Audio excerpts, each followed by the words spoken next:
हमारा मुद्रास्फीति को लेकर जो अगला बिंदु है वो है मुद्रास्फीति का माप, कि मुद्रास्फीति का मेजरमेंट कैसे किया जाता है।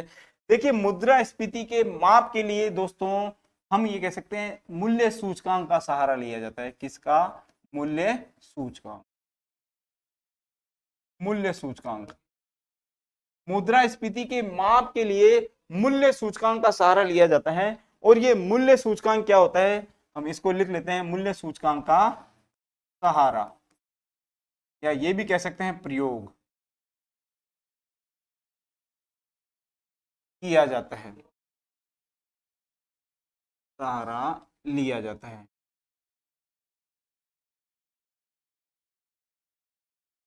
मुद्रास्फीति के माप के लिए मूल्य सूचकांक का सहारा लिया जाता है। और ये मूल्य सूचकांक क्या होते हैं?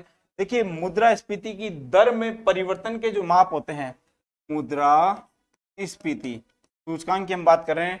सूचकांक क्या है? सूचकांक सूचकांक तो सूचकांक क्या है देखिएगा, मुद्रास्फीति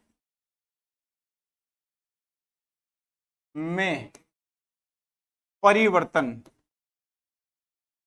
मुद्रास्फीति में परिवर्तन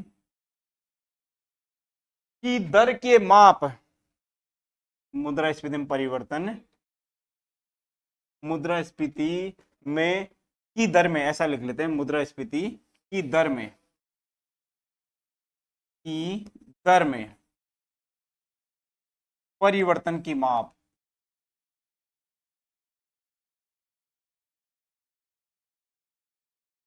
माप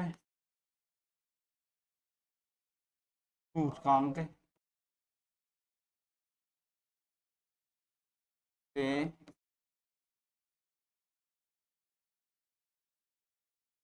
प्रदर्शित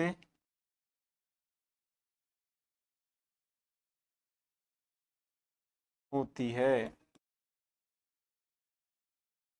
यानी आप ये कह सकते हैं कि सूचकांक एक ऐसा, हम ये कह सकते हैं एक ऐसा, उसको आप हम ये कह सकते हैं कि सूचकांक एक ऐसा संकेत कह सकते हो आप इसको, एक ऐसा आंकड़ा कह सकते हो, एक ऐसा बिंदु आप कह सकते हो जिसके माध्यम से हम मुद्रास्फीति में जो परिवर्तन हुआ है उस परिवर्तन को प्रदर्शित कर सकते हैं।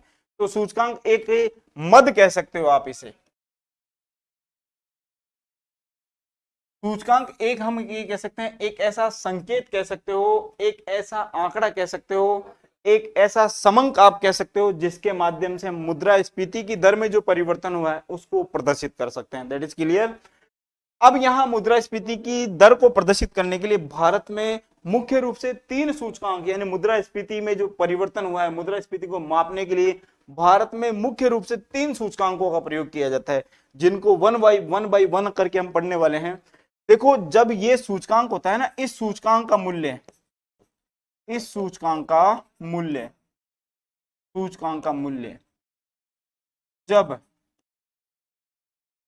100 से कम होता है, 100 से कम, यानी एक आधार अंक है 100 से कम होता है, तो अवस्फीति, यानी ये भी कह सकते हैं विस्फीति, अवस्फीति को विस्फीति के नाम से जाना जाता है, अभी हम स्पष्ट करेंगे। अवस्फीति इन्फ्लेशन 100 से कम होता है तो अवस्फीति, तथा जब 100 से अधिक होता है, 100 से अधिक होता है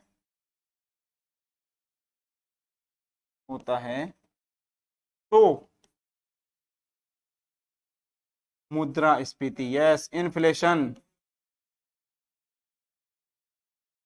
तो मुद्रास्फीति की दशा, अवस्था भी कह सकते हैं, होती है।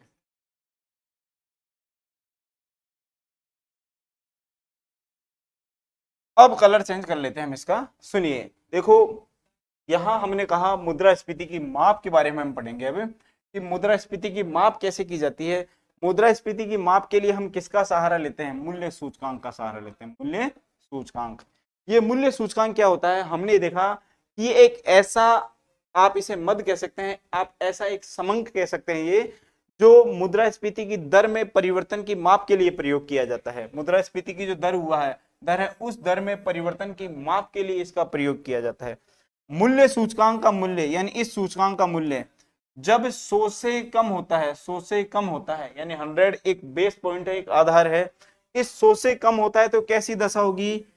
अविस्फीति की दशा होगी या डिफ्लेशन की अवस्था होगी। और जब 100 से अधिक होता है तो कैसी अवस्था होगी? मुद्रास्फीति, इन्फ्लेशन की अवस्था होगी। इन दोनों का विशेष याद रखिएगा क्योंकि ये दोनों पूछे जाते हैं। ठीक है, कि जब मूल्य सूचकांक 100 से कम होता है तो कैसी दशा है? हम ये कह सकते हैं अविस्फीति की दशा है। अविस्फीति मुद्रास्फीति की बिल्कुल अपोजिट अवस्था होती है, बिल्कुल विपरीत अवस्था होती है, जिसके बारे में अभी हम पढ़ने वाले हैं। और जब 100 से अधिक होता है सूचकांक का मूल्य तो कैसी दशा? मुद्रास्फीति की दशा होती है। इसको हम आगे बढ़ाते हैं। हमने ये देखा कि मुद्रास्फीति जो होती है उसको भारत में मापने के लिए, भारत में इन्फ्लेशन, भारत में इन्फ्लेशन की माप हेतु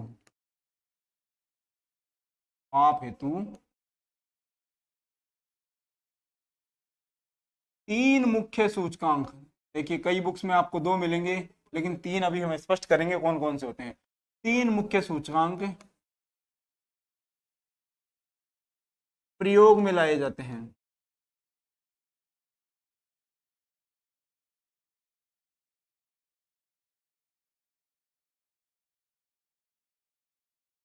लाए जाते हैं। अब वन बाय वन हम करके इनको पढ़ने वाले हैं, कौन कौन से सूचकांक जो प्रयोग में लाए जाते हैं। पहला सूचकांक है WPI।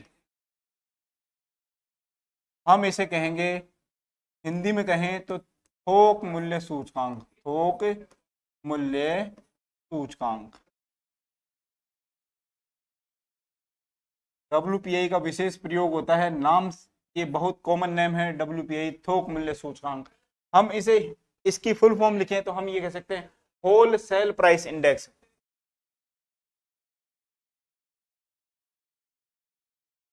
Whole cell price index, ये होल सेल प्राइस इंडेक्स जो है ये क्या है, अब हम इसको देखेंगे। देखो यहां हमने देखा कि मुद्रास्फीति की माप के लिए तीन सूचकांक प्रयोग किए जाते हैं। पहला सूचकांक जो महत्वपूर्ण सूचकांक है, जिसकी बार बार जिसको लेकर परीक्षा में प्रश्न पूछे जाते हैं, वो है होल सेल प्राइस इंडेक्स। ये होल सेल प्राइस इंडेक्स क्या होता है? हिंदी में कहें तो थोक मूल्य सूचकांक, थोक मूल्य। ये जो सूचकांक होता है इसके बारे में हम पहले चर्चा कर लेते हैं। तीन मुख्य सूचकांक का प्रयोग किया जाता है जिसमें से पहला है थोक मूल्य सूचकांक। इनको वन बाय वन करके हम पढ़ते हैं। तो देखिए थोक मूल्य सूचकांक क्या होता है, यानी जब मुद्रास्फीति की दर की माप करने के लिए, मुद्रास्फीति की माप करने के लिए हम वस्तुओं की थोक कीमतों, थोक कीमतों, थोक कीमतों के लिए मैं एक शब्द और लिख देता हूं, समूह की कीमतों, समूह की कीमतों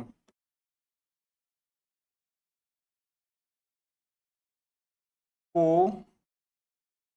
आधार बनाया जाता है, आधार के रूप में प्रयोग किया जाता हो या जाता हो। सुनिए समझिए, देखो जब ये WPI क्या है हम इसकी चर्चा करते हैं कि जब वस्तुओं की जो कीमतें होती हैं, देखो वस्तुओं की कीमतें दो तरीके की होती हैं। एक तो वस्तुओं के समूह के अनुसार जैसे कीमतें लगती हैं। एक नॉर्मल लैंग्वेज में मैं कहूं कि आप जब सब्जी मंडी जाते हैं, हम सब्जी मंडी, सब्जी मंडी, तो सब्जी मंडी में होता क्या है दोस्तों, या फिर अनाज मंडी ले लीजिए। अनाज मंडी में क्या होता है, आप जब जाते हैं खरीदारी करने के लिए तो आपको 1 किलो की कीमत नहीं बताई जाती है, वहां कीमत बताई जाती है अनाज मंडी में क्विंटल की कीमत यानी 100 केजी की, और सब्जी मंडी में बताई जाती है 40 केजी की कीमत यानी मन की कीमत, मन बोलते हैं इसे, इसे क्विंटल कहते हैं। Okay, quintal. यानी ये वस्तुओं के समूह की कीमत है, और वस्तुओं के समूह की कीमत को, समूह की कीमत को यानी थोक कीमतों को जब मुद्रास्फीति की गणना के लिए हम आधार के रूप में प्रयोग करते हैं, तो ऐसा सूचकांक क्या कहलाएगा? थोक मूल्य सूचकांक कहलाएगा। That is clear. और थोक मूल्य सूचकांक जो है, इसका संकलन हम ये कह सकते हैं मासिक आधार पे किया जाता है। बहुत इंपॉर्टेंट बात है, समझिएगा। थोक मूल्य सूचकांक का संकलन यहां से ले लेते हैं। थोक मूल्य सूचकांक का संकलन, थोक मूल्य सूचकांक यानी WPI, संकलन का मतलब होता है इकट्ठा करना, सूचकांक, थोक मूल्य सूचकांक का संकलन।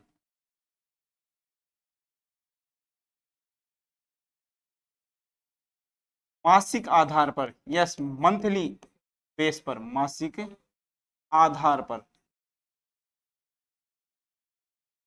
किया जाता है। इस सूचकांक का जो संकलन है वो मंथली आधार पे किया जाता है, मासिक आधार पे किया जाता है। और आर्थिक सलाहकार जो कार्यालय है, भारत सरकार का जो आर्थिक सलाहकार कार्यालय है, मासिक आधार पर किया जाता है।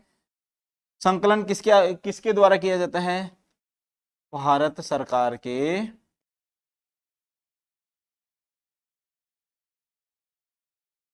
आर्थिक सलाहकार कार्यालय, आर्थिक सलाहकार,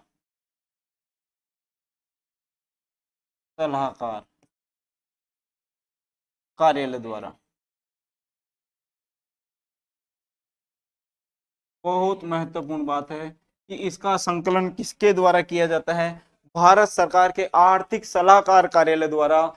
इस WPI का संकलन मंथली आधार पे किया जाता है, यानी हर मंथ इसका संकलन किया जाता है। अब इसके बारे में ये सुनिएगा, देखिए इस ये जो सूचकांक है WPI, इस WPI के लिए पहला जो आधार वर्ष था, पहला आधार वर्ष था प्रथम आधार वर्ष WPI के लिए। WPI की हम बात कर रहे हैं, कंफ्यूज नहीं होना है। WPI के लिए प्रथम जो आधार वर्ष था, प्रथम आधार वर्ष, आधार वर्ष वो था 1939, 1939। ओके, यानी WPI के लिए पहला आधार वर्ष 1939 रखा गया।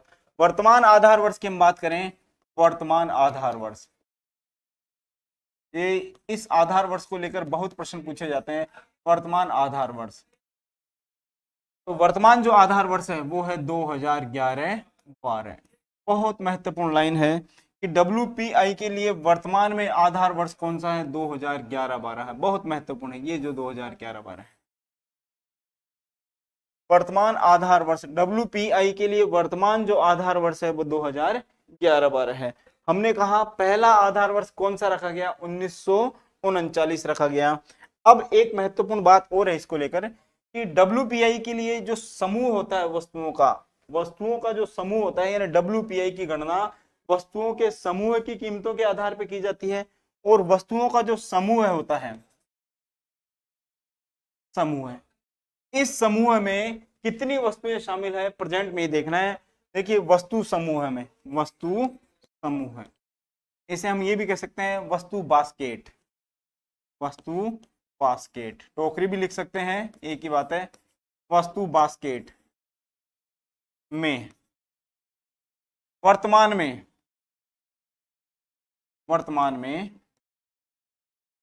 697 वस्तुएं शामिल हैं, शामिल हैं। बहुत महत्वपूर्ण बात है ये। देखो WPI के लिए जो आधार वर्ष है उसकी हमने बात की।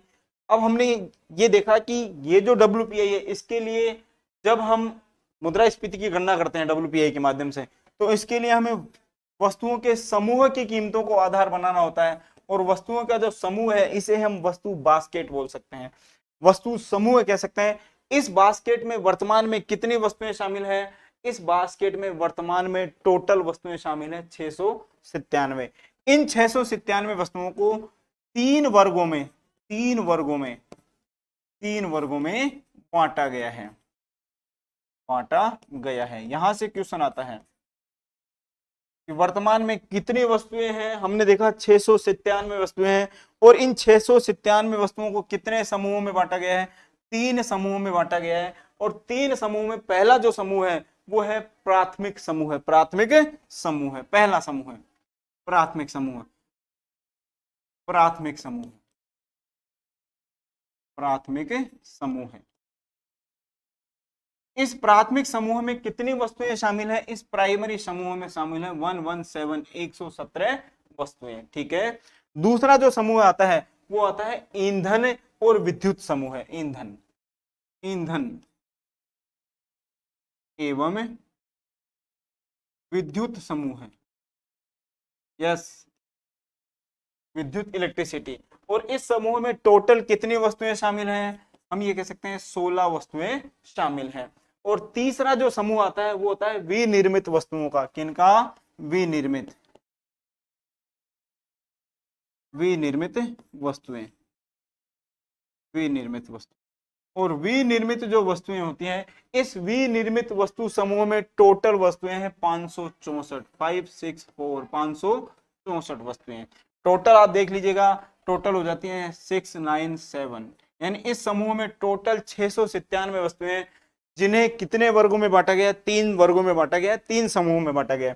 पहला प्राथमिक समूह है जिसमें 117 वस्तुओं को शामिल किया गया है। दूसरा ईंधन एवं विद्युत समूह जिसमें 16 वस्तुओं को शामिल किया गया है।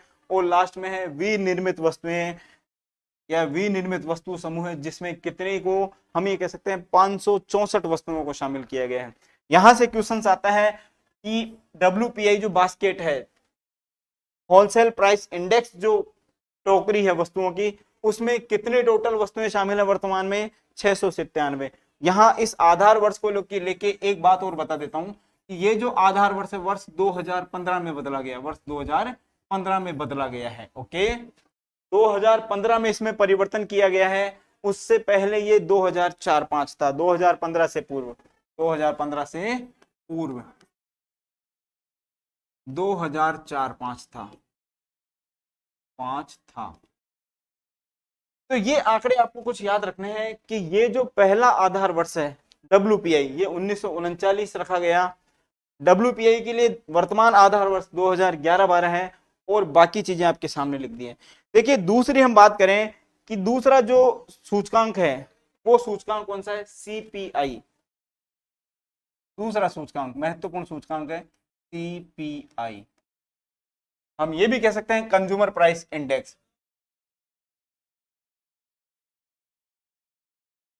Consumer price index, consumer price index. हम हिंदी कहें उपभोक्ता मूल्य सूचकांक, मूल्य सूचकांक बहुत महत्वपूर्ण सूचकांक है उपभोक्ता मूल्य सूचकांक, समझिएगा। देखिए हमने 2 सूचकांक देखे हैं। पहला हमने देखा कि इस मुद्रास्फीति की गणना के लिए 3 सूचकांकों का प्रयोग किया जाता है, माप के लिए 3 सूचकांकों का प्रयोग किया जाता है। पहला सूचकांक आपने देखा WPI, दूसरा सूचकांक हम बात करेंगे CPI। CPI की हिंदी कहें तो उपभोक्ता मूल्य सूचकांक, आप ये भी कह सकते हैं consumer price index, consumer price index. सबसे पहले हम इसके आधार वर्ष की बात करते हैं क्योंकि यहां से क्वेश्चंस बनते हैं। आधार वर्ष, इस सूचकांक का आधार वर्ष क्या है, इस सूचकांक का आधार वर्ष है वर्ष 2011-12। कंज्यूमर प्राइस जो इंडेक्स है इसका आधार वर्ष 2011-12 है, दैट इज क्लियर। देखिए वर्तमान की अगर बात करें, वर्तमान की अगर बात करें तो वर्तमान में जो मौद्रिक नीति RBI बनाता है, RBI द्वारा, वर्तमान में RBI द्वारा मौद्रिक नीति बनाते समय, मौद्रिक नीति बनाते समय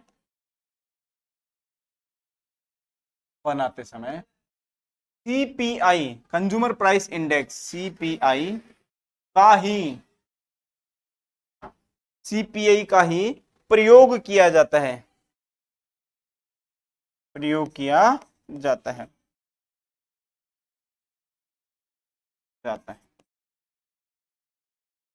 ये बात विशेष याद रखनी है कि वर्तमान में आरबीआई जो है मौद्रिक नीति के निर्धारण के समय किस सूचकांक का प्रयोग करता है, वो सूचकांक है आपके सामने, वो सूचकांक है सीपीआई, कंज्यूमर प्राइस इंडेक्स।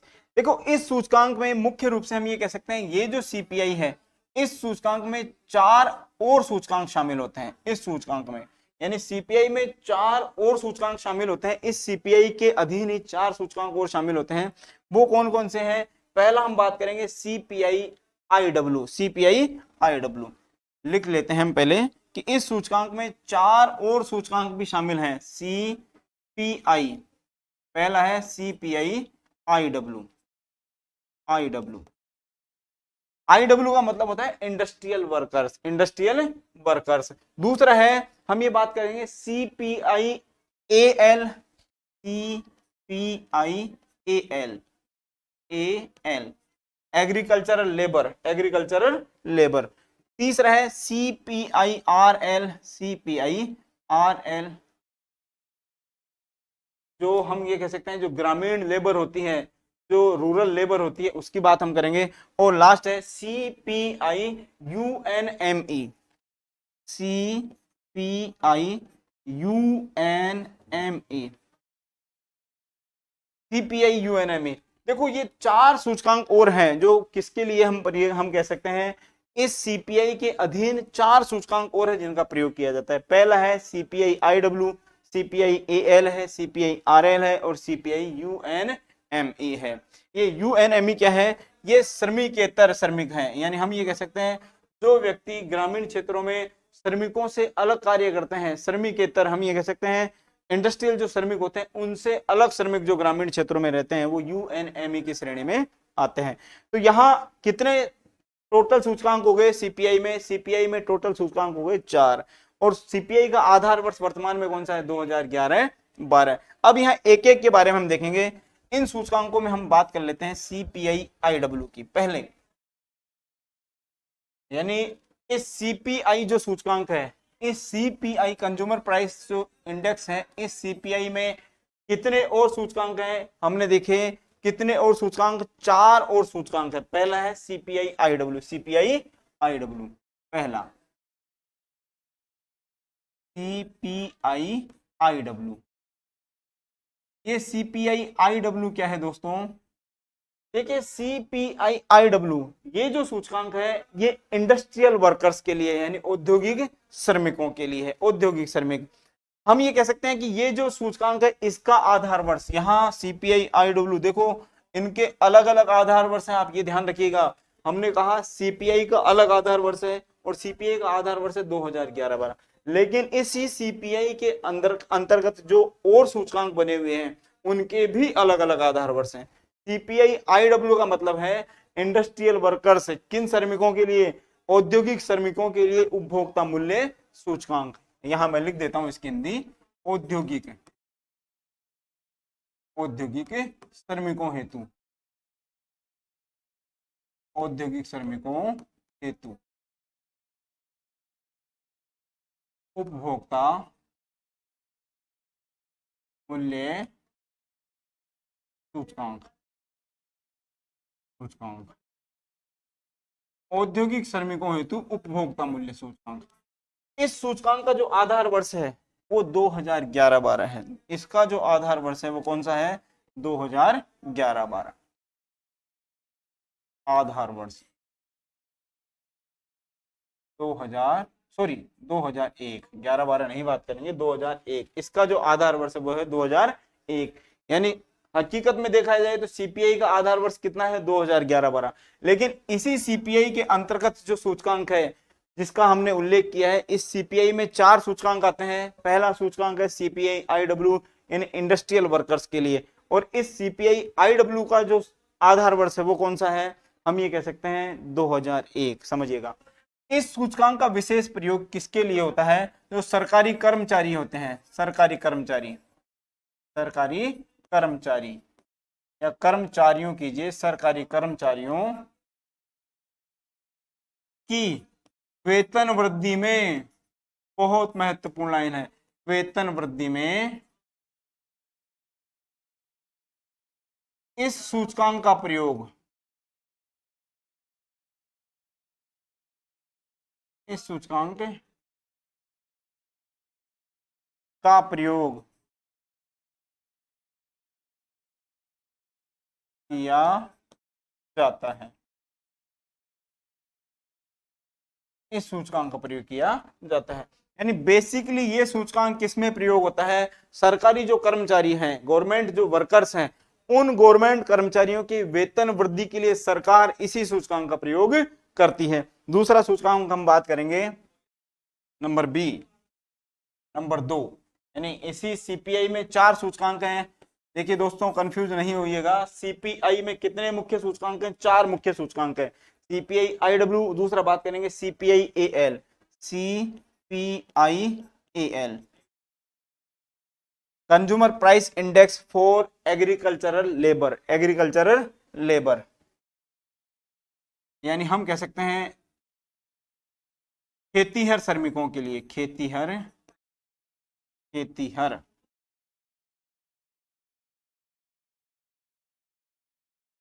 श्रमिकों हेतु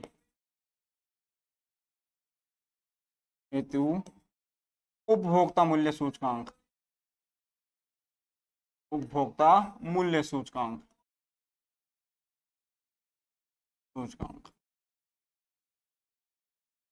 खेतीहर श्रमिकों हेतु उपभोक्ता मूल्य सूचकांक। तो ये जो सीपीआई एएल है, इसका आधार वर्ष 1986-87 है। आधार वर्ष लिख लेते हैं हम इसका, आधार वर्ष, आधार वर्ष 1986 टू 1987, 1986-87। देखिए ये जो सीपीआई एएल है, इसके आंकड़े हम कह सकते हैं पर मंथ संग्रहित किए जाते हैं। इसके आंकड़े पर मंथ, इसके आंकड़े पर मंथ यानी हर माह संग्रहित किए जाते हैं। हर माह किसके आंकड़े? हम ये कह सकते हैं सीपीआई एएल के आंकड़े जारी संग्रहित किए जाते हैं। और इसके आंकड़े संग्रहित करने के लिए भारत के 20 राज्यों में सर्वे किया जाता है। और 20 राज्यों में सर्वे के बाद हम ये कह सकते हैं 20 राज्यों के 600 गांवों में, 600 गांवों से, 20 राज्यों के 600 गांवों से इसके लिए आंकड़े जुटाए जाते हैं। भारत के जितने 20 राज्य हम ये कहें, इन 20 राज्यों के लगभग 600 गांवों से इसके लिए क्या जुटाए जाते हैं? आंकड़े जुटाए जाते हैं। सीपीआई एएल एग्रीकल्चरल लेबर है, और एग्रीकल्चर कहाँ होती है? ग्रामीण क्षेत्रों में होती है। तो ये पर मंथ इसके लिए आंकड़े जुटाए जाते हैं सीपीआई एएल के लिए। That is clear. यहां क्या होता है? देखो यहां भी एक बास्केट होती है वस्तुओं की, और इस बास्केट में कितनी वस्तुएं शामिल होती हैं? बास्केट में, ये लिख लेते हैं, बास्केट में 260 वस्तुएं, 260 वस्तुएं। इस बास्केट में कितनी वस्तुएं शामिल होती हैं विद्वान साथियों? 260 वस्तुएं शामिल होती हैं। अब हम तीसरे जिसकी बात करें, सीपीआई आरएल, इसी सूचकांक में तीसरा सूचकांक कौन सा है? सीपीआई आरएल, तीसरा सूचकांक सीपीआई आरएल, यानी ग्रामीण क्षेत्रों में जो श्रमिक होते हैं उनके लिए उपभोक्ता मूल्य सूचकांक, लिख सकते हैं हम ग्रामीण क्षेत्रों में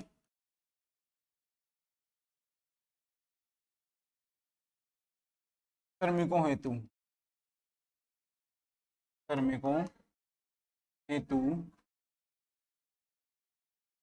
उपभोक्ता मूल्य सूचकांक, उपभोक्ता मूल्य सूचकांक,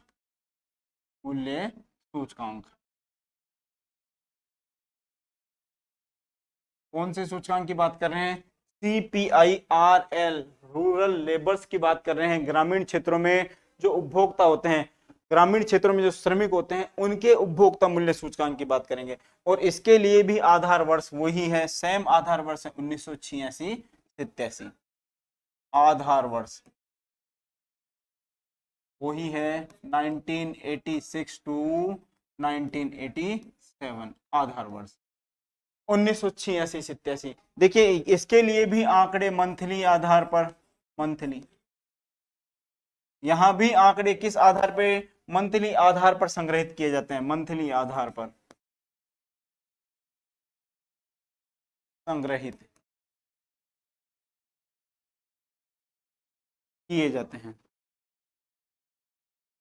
किए जाते हैं, मंथली आधार पर संग्रहित किए जाते हैं।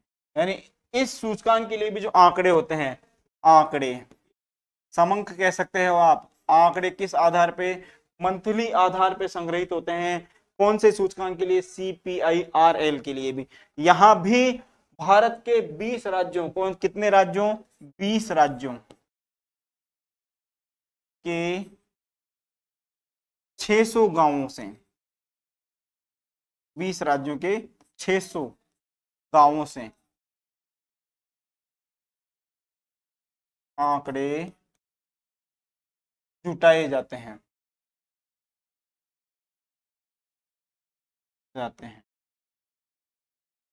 ये भी हम कह सकते हैं कितने, 20 गांवों से आंकड़े जुटाए जाते हैं। और ये जो होता है 2 सप्ताह की देरी चलती है इसमें, 2 सप्ताह की देरी होती है,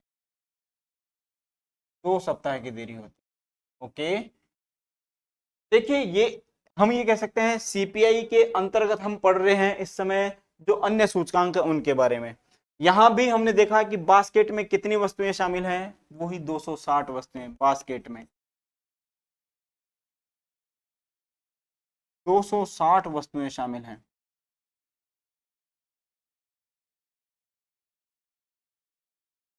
बास्केट में 260 वस्तुएं शामिल हैं, किसके लिए, CPIRL के लिए भी।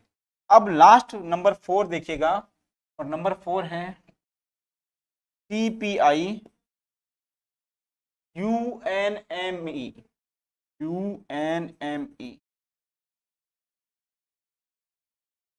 देखिए ये खेतिहर श्रमिकों से अलग श्रमिक हैं, खेतिहर श्रमिकों से अलग श्रमिक है, और इसके लिए आधार वर्ष 1984-85 है। आधार वर्ष, आधार वर्ष 1984-85, आधार वर्ष कितना है, 1984-85 है। इसके लिए भी आंकड़े हम ये कह सकते हैं मंथली आधार पर संग्रहित किए जाते हैं। मंथली आंकड़े किस आधार पे, मंथली आधार पर जुटाए जाते हैं। और ये इसके आंकड़े जुटाने में हम ये कहेंगे इसके प्रदर्शन में 2 वीक की देरी होती है, 2 सप्ताह की ये पीछे चलता है, 2 वीक, ये 2 सप्ताह क्या होता है, पीछे चलता है, 2 सप्ताह की देरी होती है CPI UNME के अंदर। तो आपको विशेष हम कहें प्रेशर नहीं लेना है, आपको इनके आधार वर्ष तो याद रखने हैं, आधार वर्ष कि ये जो स्थिति है ये किस समय पैदा होती है। आपको ये ध्यान रखना है कि ये CPI जो है, कंज्यूमर प्राइस जो इंडेक्स है, इसके लिए हम ये कह सकते हैं कि इसके लिए भारत सरकार ने जिस आधार वर्ष को निर्धारित किया है वो 2011-12 है, 2011-12 है। और इसी सीपीआई में 4 अन्य सूचकांक भी होते हैं जिनको एक एक करके हमने पढ़ा है। CPI-IW है, CPI-AL है, CPI-RL है और CPI-UNME है। ठीक है, अब देखिए दोस्तों ये तो हो गई सूचकांक की बात, और तीसरा जो सूचकांक है वो है PPI, प्रोडक्शन प्राइस इंडेक्स। यानी 3 सूचकांकों में तीसरा जो सूचकांक है वो है उत्पादन मूल्य सूचकांक, मूल्य सूचकांक, उत्पादन मूल्य सूचकांक, इसको हम कहेंगे PPI, PPI, production price index, production price index,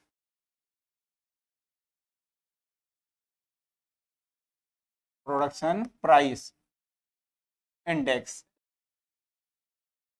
ये प्रोडक्शन प्राइस जो इंडेक्स है विशेष कुछ नहीं है, इसमें आपको इतना याद रखना है कि इसमें जो मूल्य परिवर्तन देखे जाते हैं वो उत्पादन पक्ष की तरफ से देखे जाते हैं, उत्पादन पक्ष की तरफ से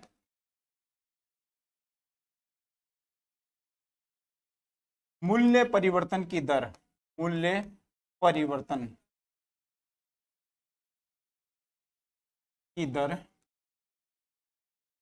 को देखा जाता है, ध्यान में रखा जाता है, ऐसा लिख लीजिए, रखा जाता है, ध्यान में रखा जाता है। यानी इस सूचकांक में हम किस पक्ष की तरफ से चलते हैं, हम उत्पादन पक्ष की तरफ से चलते हैं। अब तक जो सूचकांक थे उनमें हम चल रहे थे उपभोक्ता पक्ष की तरफ से, इस सूचकांक में चलते हैं हम उत्पादन पक्ष की तरफ से। देखिए एक कुछ ऐसे और चीज हैं जिनको हम पढ़ सकते हैं महत्वपूर्ण तथ्यों के रूप में। मैं आपको एक चीज बता देता हूं, एक तो होती है विस्फीति। विस्फीति ये क्या होती है, देखो विस्फीति, हम यहाँ महत्वपूर्ण तथ्य देख सकते हैं कि विस्फीति क्या होती है, समझिएगा। महत्वपूर्ण तथ्य लिख से देता हूं मैं, महत्वपूर्ण शब्दावलियां, ऐसा लिख लीजिए। इन्फ्लेशन को लेकर जो महत्वपूर्ण शब्दावलियां होती हैं उनकी बात कर रहे हैं कि ऐसी कौन कौन सी शब्दावलियां होती हैं जिनके हम पढ़ सकते हैं। एक तो होती है विस्फीति, जिसको हम अपस्फीति भी कह सकते हैं, अविस्फीति कह सकते हैं, विस्फीति। इसको अंग्रेजी में हम कहें तो डिफ्लेशन। डिफ्लेशन, ये डिफ्लेशन क्या होती है समझिएगा थोड़ा। देखो मुद्रास्फीति की बिल्कुल विपरीत अवस्था है, बिल्कुल विपरीत। मुद्रास्फीति यानी इन्फ्लेशन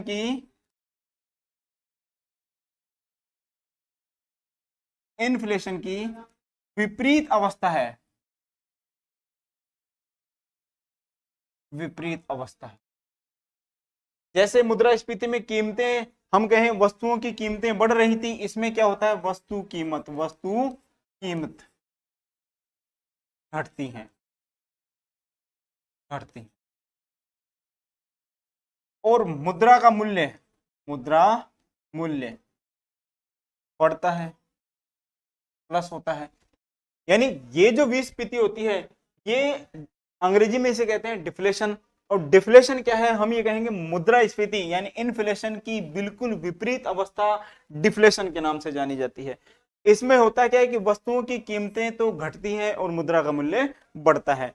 एक और हम कहें शब्दावली है जिसे हम कह सकते हैं मुद्रा अविस्फीति।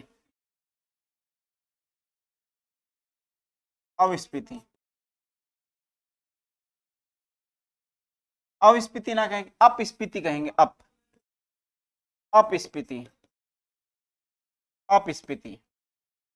ये क्या होती है, इसको डिसइन्फ्लेशन कहते हैं, डिसइन्फ्लेशन। विशेष याद रखिएगा, ये दो शब्दावलियां आपके सामने स्पष्ट कर रहा हूं, दो शब्दावलियां, विस्फीति और अपस्फीति, डिसइन्फ्लेशन। देखो जब मुद्रास्फीति बढ़ जाती है तो मुद्रास्फीति को रोकने के लिए जो उपाय काम में लिए जाते हैं वो सारे उपाय डिसइन्फ्लेशन के नाम से जाने जाते हैं। मुद्रास्फीति रोकने के उपाय, मुद्रास्फीति को रोकने हेतु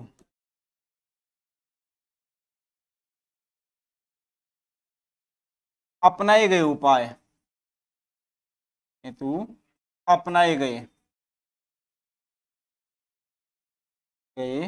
उपाय क्या कहलाते हैं, डिसइन्फ्लेशन कहलाते हैं। इसी के साथ में एक शब्दावली और आप ले सकते हैं, स्टैगफ्लेशन। स्टैगफ्लेशन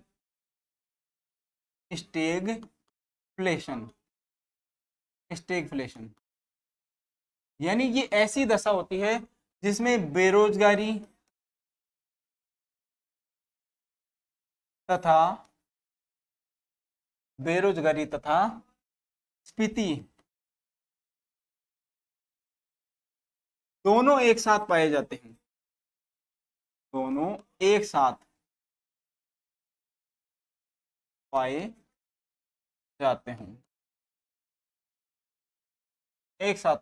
ऐसी अवस्था को हमने कहा स्टैगफ्लेशन।